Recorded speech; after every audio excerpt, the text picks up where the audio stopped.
Bienvenidos a El Abogado Científico, donde Andrés Arellano te invita a sumergirte en la profundidad de la práctica jurídica penal desde una perspectiva única, en la que no solo busca respuestas, sino que cuestiona las preguntas mismas, transformando la manera en que entendemos la abogacía y el derecho penal.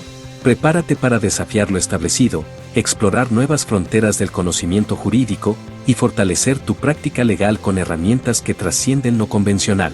Esto es El Abogado Científico. Comenzamos. Los temas discutidos y las opiniones expresadas son para enriquecer el conocimiento y el debate sobre cuestiones legales y metodológicas y no deben interpretarse como asesoramiento legal específico para situaciones individuales. Este podcast no establece una relación abogado-cliente entre el oyente y los creadores del contenido. Al escuchar y participar en este podcast, reconoces y aceptas que el uso de la información proporcionada es bajo tu propio riesgo y responsabilidad. ¿Cómo has estado? Tiempo sin escucharnos. Tiempo, sí, efectivamente. Y no es por capricho, ¿verdad? Andaba ocupado. Sí tenía bastante carga de cosillas, actividades que hacer. Una de ellas, por ejemplo, ya viste ahí haciendo un poco de divulgación, sometiendo a discusión algunas ideas que te he compartido aquí, por ahí dando cursos, como ya viste, ¿no? En algunos episodios del podcast, escribiendo un par de ensayos, artículos, como el del bloque de constitucionalidad, entre otros. Y ha sido una grata experiencia, pero pues no todos nada más estar ahí, hable en foros y en cursos y bla, bla, bla. No, es que también hay que parar a pensar, a reflexionar la experiencia. Y por otro lado, he estado también trabajando en lo que es ya un trabajo de titulación de mi segunda carrera. Que, bueno, eso me tiene también ahí ocupado con reflexiones y trabajo. Como quiera que sea, un espacio para platicar y compartirte algunas cuestiones es siempre relevante, y más porque ya vamos a cumplir 5 años con este podcast. He visto las estadísticas y vamos creciendo, va aumentando, de hecho bastante, los seguidores, a quienes les agradezco bastante estar escuchándome. Más en esta ocasión que les tengo una postura que es metodológica personal, en el sentido personal profesional, en el sentido de que hay que litigar contra la ley. Esto es lo que vengo a presentarles de tema para hablar. Va a ser cortito, como ya pudieron apreciar en la duración del episodio. Litigar contra la ley es un tema relevante, porque los casos no solo se ganan demostrando o refutando hechos, mostrando errores metodológicos o técnicos científicos en la obtención de información, deficiencias perceptuales en testigos, que si le falla la vista, que si no escucho bien, que si le falla la memoria episódica a largo plazo, etc. O, por ejemplo, también errores o incompletitudes en documentos o fallas en la obtención de los mismos, que si faltó que el consentimiento informado, que si la cadena de custodia, etcétera, etcétera. O bien, demostrando la existencia de inferencias equivocadas en razonamientos del fiscal, del asesor, del abogado, del juez. No. También se ganan contrastando la presunción de constitucionalidad de la ley. En ese sentido, en términos generales, litigar contra la ley es buscar contrastar la presunción de constitucionalidad de la ley. Esta noción de presunción de constitucionalidad es una hipótesis que está en nuestro cuerpo de conocimientos generales, jurisprudenciales, y que se han derivado de la Constitución, principalmente es una construcción judicial. Hay veces que cuando le digo a colegas y clientes, ¿no? ¿Sabe qué? Necesitamos litigar contra la ley. Hay veces que se entiende bien y hay veces que no. Cuando no se entiende, piensan que este va a pedir favores ahí con, no sé, alguna relación que tenga, va a pedir corrupción, etcétera.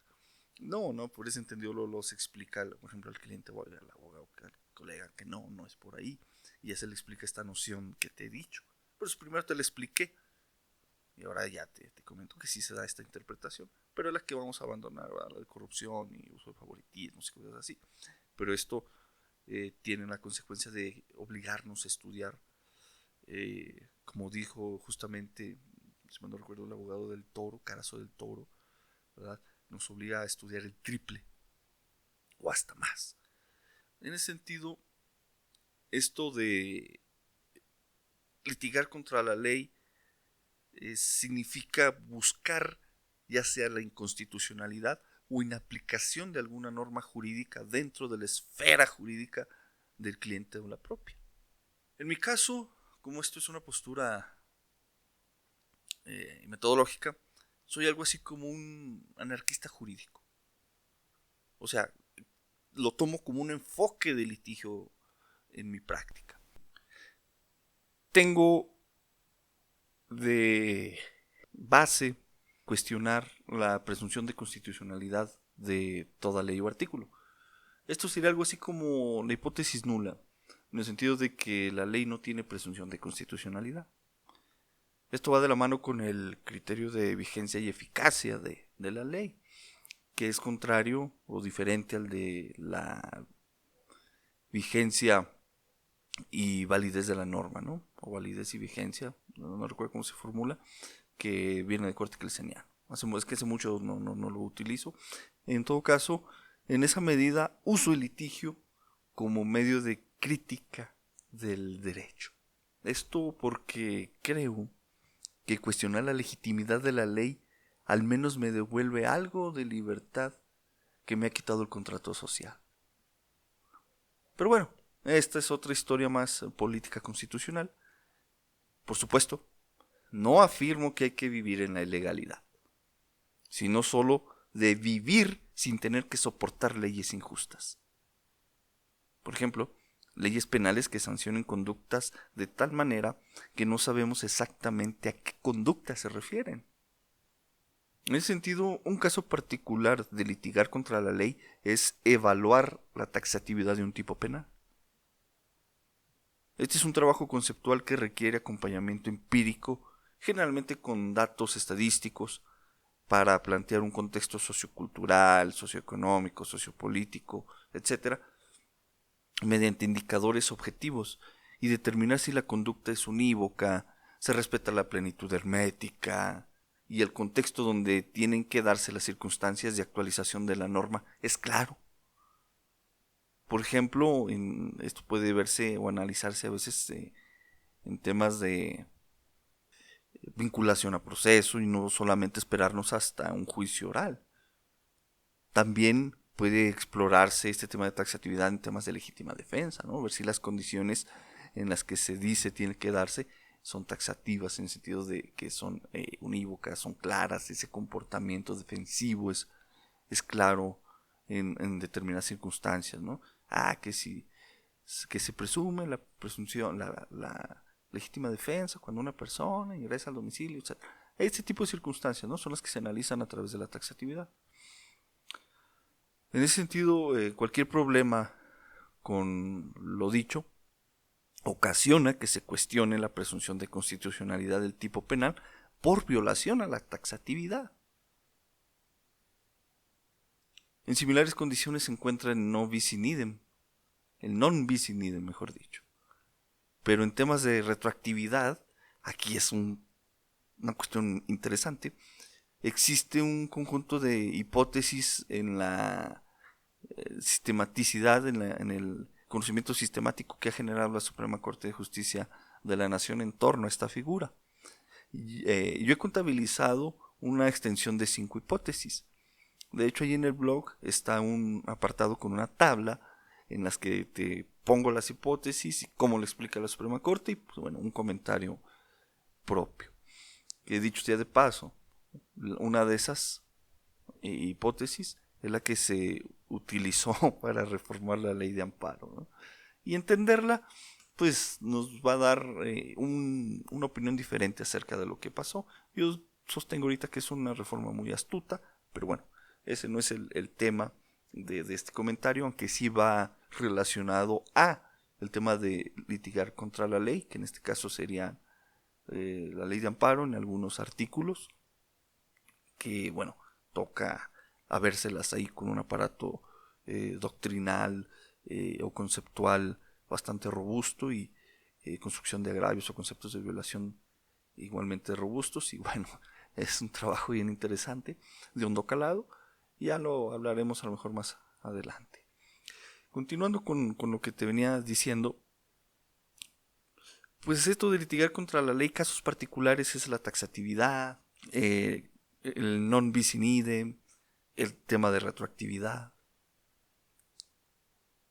He llegado a estas nociones porque tras revisar resoluciones judiciales de jueces de control y tribunales de enjuiciamiento, autos o acuerdos de fiscales, entre otros, otra literatura jurídica, me he dado cuenta que, bueno, literatura jurídica académica, porque bueno, esto que acabo de decir, resoluciones y autos, no es literatura, es aplicación de ciertas normas, ¿verdad?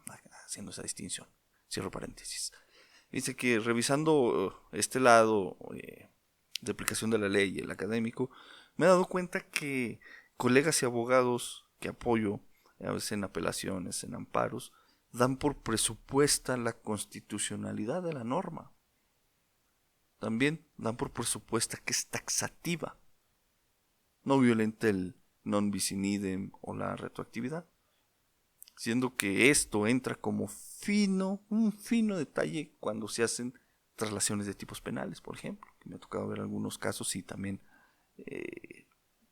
estar como asesor jurídico y ver que se hacen traslaciones de tipo. Digo, ya sé por dónde podría venir la defensa, y a veces la espero y la defensa no lo hace o no argumenta en apelaciones o algo así. Y pues digo, no, pues ya se fregó el imputado, ¿verdad?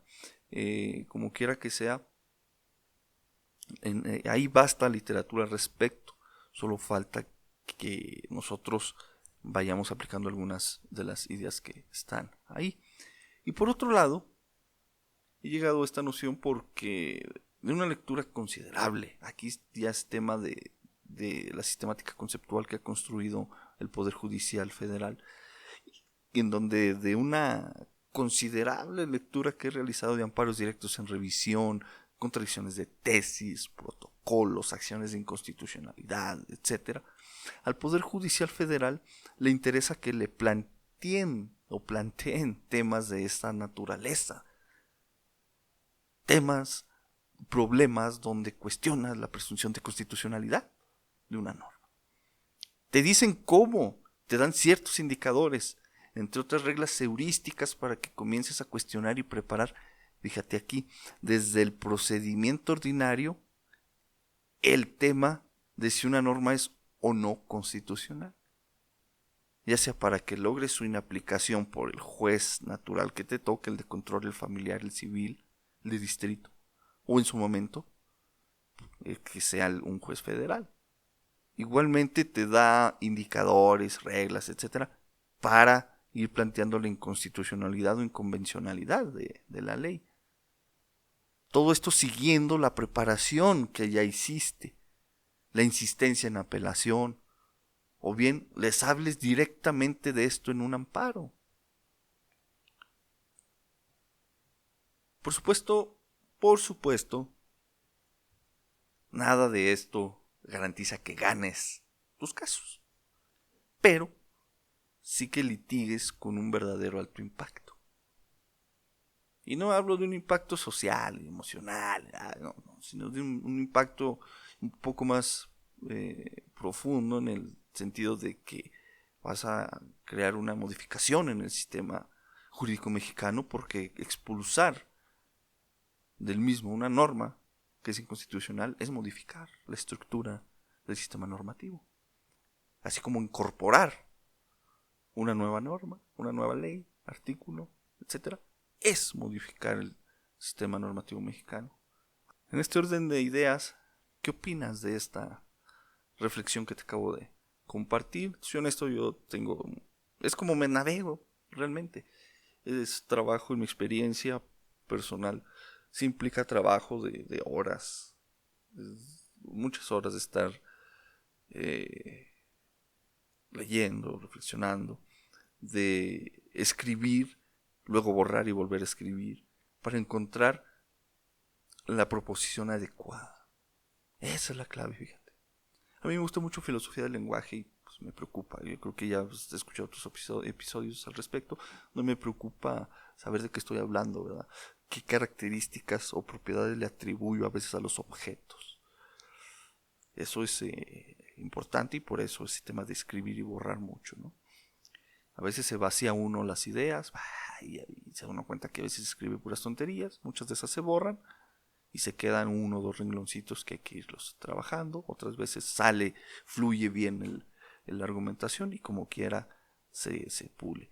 En todo caso, esto de litigar contra la ley es de bastante trabajo, más cuando hay que ir preparando todo en el procedimiento de primera instancia o el procedimiento ordinario, ya que plantear este tipo de problemas a veces desde la demanda, por ejemplo si estás en un procedimiento civil, mercantil, laboral, plantear ya este tema de problemas en la ley que se te está aplicando o se te puede llegar a aplicar, es importante, porque dejas ahí un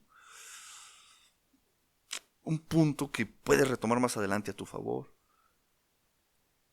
y ahí vas trabajándolo. Así que pues sí es un poquito más de carga de trabajo porque hay que pensar en eso y también en los hechos y también en las pruebas. Por supuesto, pues nada de decirme, bueno, y el cliente lo paga. Bueno, pues ahí yo no sé, ¿verdad?, qué tipo de clientes se tengan, pero se les explica, o sea, hay que serle honesto al cliente, se le explica el trabajo, a veces con peras y manzanas, bolitas y palitos, y si se percibe un valor agregado, porque esto da un valor agregado enorme al servicio profesional, visto ya en su aspecto comercial, da un valor agregado alto y pues el cliente puede pagarlo, ¿verdad? Ya sabrás tú el monto y formas de pago. No obstante, pues si hay personas. Y esto como es un poco más de trabajo, te reduce el volumen de casos que puedas llevar, salvo que tengas ya una firma con gente de todo todos estos temas, bueno, pues bueno, como quiera, ¿verdad? Pero si eres tú particular, independiente, con tu oficina, pues te reduce, pero también ahí está, ¿no?, el tema de compensación económico que puede haber detrás. Como quiera que sea, en mi caso personal, sí se me reduce el trabajo. Ya te había dicho en otros episodios o hasta en el blog, creo que por ahí lo puse. Yo llevo pocos casos al año. ¿Sí? Pocos casos al año, porque los trabajo de esta manera, pero también trato de cobrarlos bien, en el sentido más bien de manera justa, por el trabajo que se hace, lo que se prepara, y pues me ha sido de utilidad, y ahí vamos aprendiendo cómo aumentar un poco más la eficiencia personal. Litigar contra la ley es de alto impacto, da un valor agregado al servicio, también permite obtener menos casos pero mejor pagados. Espero que con esto podamos entablar un diálogo interesante. Te dejo ahí la caja de comentarios abierta, comparte el episodio, toma agüitas, ejercicio, ya sabes, cuida tu salud mental, física, y es inicio de mes. Espero que fluya bien este cierre de año. Cuídate, nos escuchamos en el siguiente episodio y hasta la próxima.